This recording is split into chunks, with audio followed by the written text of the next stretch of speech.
guys, just wanted to show you this. We took the carburetor off and lots of people were just saying, oh, don't get right into it, just try and start it first. See all that junk in there? That, my friends, would be going into the engine if we turned it over. Very disappointed that people were telling me that, so good thing I didn't listen.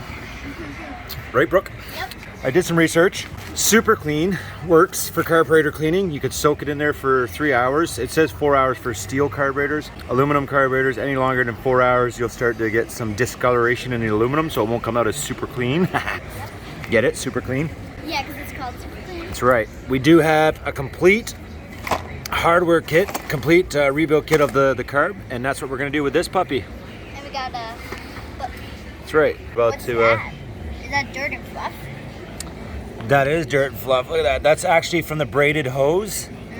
So inside the hose, Brooke, it's insulated, and some of them have metal, but this one doesn't. And yeah, just from the mice chewing it, got pretty bad. In this video, if you're watching this, you'll learn.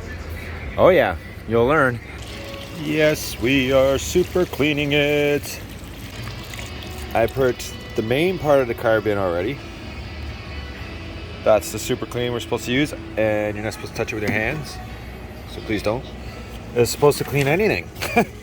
I've seen someone use this on pinball parts before, and it turned out pretty clean. So I looked online, and sure enough, people do it on carburetors. So my friends, are doing the same thing. Gonna do it on a carburetor. So I'm gonna put my parts in here, and then we're gonna let it sit for 3 hours. We're gonna eat something, and then we're gonna come back and rebuild this whole carb. Okay, so we had it sitting in the solution now for a few hours. We have been just cleaning parts. Here, let me pull out a couple of these. Parts are looking brand new. So this carburetor should turn out pretty good. Like you can already tell, all the black's gone. It's not gonna look perfect on the carburetor. I can see that there is some spots or whatever. This is the float area. I didn't want to mess around with any of that or take it apart. Well, here, since you guys are on there, look at this. Look at that.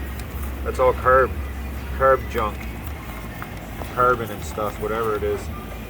But it all has to be cleaned out because this carb was completely dirty. So there was no way spraying a few bit of carb cleaner in the top of these valves that it was going to clean that out enough to start it.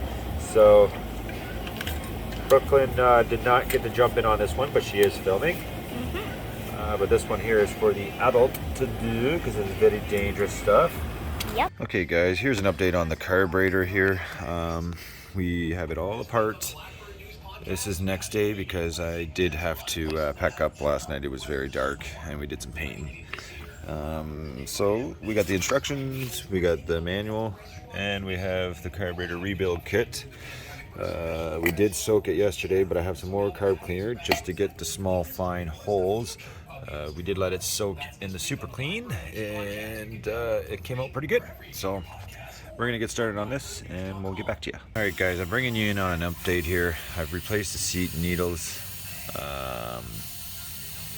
Now this was bent because it was sitting over here, and when I'm looking at this, the float has to come up in here, so if it's gonna be hitting this.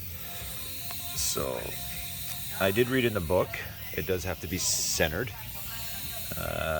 So I mean, by eye, I don't have the tool. There's a tool that sits here like this and makes it straight. So I kind of just did it by eye. So kind of have my fingers crossed right now. But that's it. And yes, it's complete, nice and clean.